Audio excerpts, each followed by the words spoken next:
എല്ലാവർക്കും നമസ്കാരം. ഋഷി സിവിയിലേക്ക് സ്വാഗതം. നമുക്ക് കേരളത്തിൽ കുറച്ച് കളർ കോഡുകളുണ്ട്, അല്ലെങ്കിൽ കളർ അലർട്ടുകളുണ്ട്. എന്താണെന്ന് നോക്കാം. മെയിനായിട്ട് ഈ കളർ അലർട്ടുകൾ നമ്മൾ കേൾക്കുന്നത് കളക്ടർ പറയുമ്പോഴാണ്. കളക്ടർ ഇങ്ങനെ പറയും, യെല്ലോ അലർട്ടാണ് ഇന്ന സ്ഥലങ്ങളിൽ ഇന്ന ജില്ലകളിലൊക്കെ യെല്ലോ അലർട്ടാണ്, അല്ലാന്നുണ്ടെങ്കിൽ ഓറഞ്ച് അലർട്ടാണ്, നമ്മൾ സൂക്ഷിക്കണം എന്നൊക്കെ പറഞ്ഞിട്ട് വരാറുണ്ട്. എന്താണ് ഈ അലർട്ടുകൾ, ആരാണ് ഈ അലർട്ടുകളൊക്കെ തരുന്നത് നോക്കാം. നമുക്ക് നമ്മളുടെ കാലാവസ്ഥാ നിരീക്ഷണ കേന്ദ്രമുണ്ട്. അതായത് നമ്മളുടെ ഇന്ത്യൻ മീറ്റീരിയോളജിസ്റ്റ് അവരാണ് ഇത് ചെക്ക് ചെയ്തിട്ട്, കാലാവസ്ഥ ചെക്ക് ചെയ്തിട്ട് എവിടെയൊക്കെ ഏതൊക്കെ സ്ഥലത്ത് എത്ര രീതിയിൽ എന്തോരം മഴ നമുക്ക് പ്രതീക്ഷിക്കാം എന്നുള്ളൊരു പ്രവചനങ്ങളൊക്കെ തരുന്നത്. അപ്പോൾ അതിൻ്റെ അനുസരിച്ചാണ് നമ്മളുടെ കളക്ടർ ഇങ്ങനത്തെ ഓരോ ആക്ഷൻസൊക്കെ എടുക്കുന്നത്. അതിനകത്ത് തന്നെ 4 കളർ കോഡുകളാണ് ഉള്ളത്. ഒന്ന് വൈറ്റ്, യെല്ലോ, ഓറഞ്ച്, റെഡ്.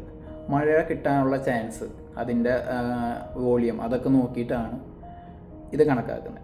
നമുക്ക് ഫസ്റ്റ് തന്നെ വൈറ്റ് അലർട്ട് എന്താണെന്ന് നോക്കാം. സാധാരണ ഒരു അന്തരീക്ഷം, നോർമൽ അന്തരീക്ഷം, ചെറിയൊരു ചാറ്റൽ മഴ ഉണ്ടായാലായി, ഇല്ലെങ്കിൽ ഇല്ല, അല്ലെങ്കിൽ ഒരു നോർമൽ ഒരു കാലാവസ്ഥയാണ് പറയുന്നതാണ് വൈറ്റ് അലർട്ട്. നമുക്ക് വലിയ ബുദ്ധിമുട്ടൊന്നുമില്ല, സാധാരണ പൊതുജനങ്ങളുടെ ജീവിതത്തിനോ കാര്യങ്ങൾക്കോ ഒന്നും ബുദ്ധിമുട്ടൊന്നുമില്ലാത്ത ഒരു ടൈം, നല്ല ടൈമാണ്. പിന്നെ അടുത്തതെന്ന് പറഞ്ഞു കഴിഞ്ഞാൽ യെല്ലോ അലർട്ട്. നമുക്ക് മഴ കിട്ടി തുടങ്ങുന്ന ഒരു അലർട്ടാണത്, ഒരു കാലാവസ്ഥയാണത്. നമുക്ക് 64.5 മില്ലിമീറ്റർ മുതൽ 115.5 മില്ലിമീറ്റർ വരെ മഴ കിട്ടാനായിട്ട് ചാൻസ് കൂടുതലാണ്. ചാൻസ് കൂടുതലാണെന്നല്ല, അത്രയും കിട്ടിയിരിക്കും അതിൻ്റെ ഇടയിൽ.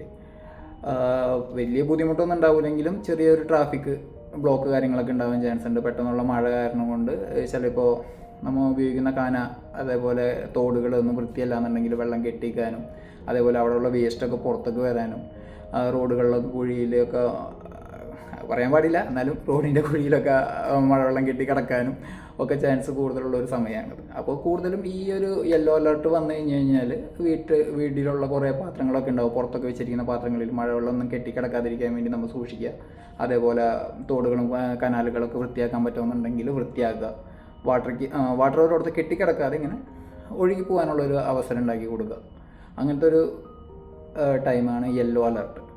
ഓറഞ്ച് അലർട്ട് എന്ന് പറഞ്ഞു കഴിഞ്ഞാൽ നമുക്ക് ഈ പറഞ്ഞ പോലെ 115.6 മില്ലിമീറ്ററിന് മുകളിൽ മഴ ലഭിക്കും. അത് മാക്സിമം ഒരു 204.4 മില്ലിമീറ്റർ വരെ നമുക്ക് ലഭിക്കാം. ഇതെന്ന് വെച്ച് കഴിഞ്ഞാൽ അത്യാവശ്യം ഹെവി റെയിൻ തന്നെയായിരിക്കും. ലൈറ്റ്നിങ്ങും ഇടിമിന്നലും അതേപോലെ ഇടിവെട്ടും കാര്യങ്ങളൊക്കെ എന്തായാലും ഉണ്ടാകുന്ന ഒരു സമയമാണ്. അത്യാവശ്യം ഫ്ലഡ് വരാനായിട്ടുള്ള ചാൻസസ് ഭയങ്കര കൂടുതലാണ്. ഇപ്പോൾ ഉറപ്പില്ലാത്തൊക്കെ ഏരിയയിലൊക്കെ മണ്ണൊലിപ്പ് കാര്യങ്ങളൊക്കെ വരാൻ ചാൻസ് ഉണ്ട്, മരങ്ങളൊന്നും വെച്ച് പിടിപ്പിക്കാത്തടത്തൊക്കെ.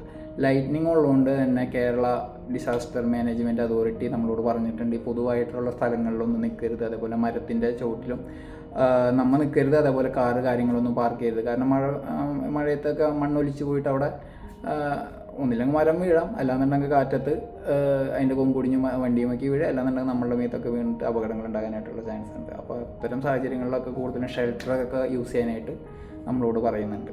അടുത്തതെന്ന് പറഞ്ഞു കഴിഞ്ഞാൽ റെഡ് അലർട്ട്. റെഡ് അലർട്ട് എന്ന് പറഞ്ഞു കഴിഞ്ഞാൽ ഈ 204.4 mm മുകളിൽ മഴ കിട്ടാനുള്ള ചാൻസസ് അല്ല, മഴ കിട്ടിയിരിക്കും. ഹെവി റെയിൻ ആയിരിക്കും അന്ന് അത്തരം സന്ദർഭങ്ങളിൽ ഉണ്ടാവുക. നല്ല വെള്ളപ്പൊക്കത്തിനും അതേപോലെ ഉരുൾപൊട്ടൽ, അതേപോലെ ഈ കള്ളക്കടൽ എന്നൊക്കെ കേട്ടിട്ടില്ലേ, അതേപോലത്തെ പ്രതിഭാസങ്ങൾക്കൊക്കെ ചാൻസ് കൂടുതലാണ്. കൂടുതലും ആൾക്കാർ ആ സമയങ്ങളിൽ ഷെൽട്ടർ തന്നെ യൂസ് ചെയ്യാനായിട്ടായിരിക്കും കേരളത്തിലുള്ള അതോറിറ്റീസ് പറയാൻ നമ്മളോട്. വളരെ ബുദ്ധിമുട്ടുള്ളൊരു ടൈമായിരിക്കും അത്രയും ടൈമിൽ. പുറത്തേക്ക് ഇറങ്ങാൻ പറ്റില്ല, ഫുഡിന് ക്ഷാമങ്ങളൊക്കെ ആയിരിക്കും കൂടുതൽ. കാരണം വണ്ടി കാര്യങ്ങളൊക്കെ ഓടണമെന്നുണ്ടെങ്കിൽ ഫ്ലഡ് മാറിയാലൊക്കെ അല്ലേ നടക്കുള്ളൂ. അപ്പോൾ കൂടുതലും അത്തരം നമുക്ക് ഓൾറെഡി ഇപ്പോൾ ഒരു 2018 നമുക്കതൊരു ഫീൽ ചെയ്തിട്ടുണ്ട്. ഈ റെഡ് അലർട്ട് വന്നിട്ട് റെഡ് അലർട്ടിൻ്റെ ഒരു ടൈമായിരുന്നു, ഹെവി റെയിൻ ആയിരുന്നു. പോരാത്തതിന് വെള്ളം സംരക്ഷിക്കാനായിട്ട് കുറേ ഡാമുകൾക്ക് പറ്റാതെ, ചെറിയ ചെറിയ ഡാമുകളുണ്ടാക്കും, പറ്റാതെ അത് തുറന്ന് വിട്ടിട്ട് കുറേ വെള്ളം പൊന്തി വണ്ടി തടസ്സം, അതേപോലെ ട്രാഫിക് കാര്യങ്ങൾ, അങ്ങനത്തെ ഒക്കെ കുറച്ച് ബുദ്ധിമുട്ടുള്ള കാര്യങ്ങൾ. ഇപ്പോൾ ഹോസ്പിറ്റലിലെ എമർജൻസി കേസുകളിലൊക്കെ പോകാനായിട്ട് ഭയങ്കര ബുദ്ധിമുട്ടൊക്കെയുള്ള ടൈമാണ്.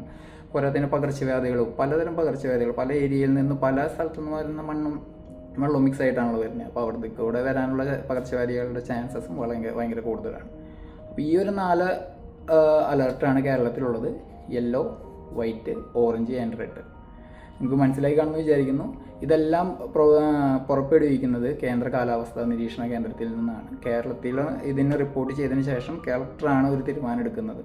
കളക്ടറാണ് അവിടുത്തെ ഉള്ള ബാക്കി മാനേജ്മെൻറ്റിനോട് പറയുന്നത്. കേരള ഡിസാസ്റ്റർ മാനേജ്മെൻറ്റ് കമ്മ്യൂണിറ്റിനോടൊക്കെ പറയുന്നത് ഇങ്ങനൊരു ചാൻസസ് ഉണ്ട്, നിങ്ങൾ പ്രിക്കോഷൻസ് എടുക്കണം, അതിനെതിരെ കോളേജിലും സ്കൂളുകളിൽ അതേപോലെ മറ്റ് ആരോഗ്യ ഡിപ്പാർട്ട്മെൻറ്റുകളിലൊക്കെ ഇൻഫോം ചെയ്യണം എന്നൊക്കെ പറയുന്നത് ഈ ഒരു ടൈമിലാണ്. Okay, thank you.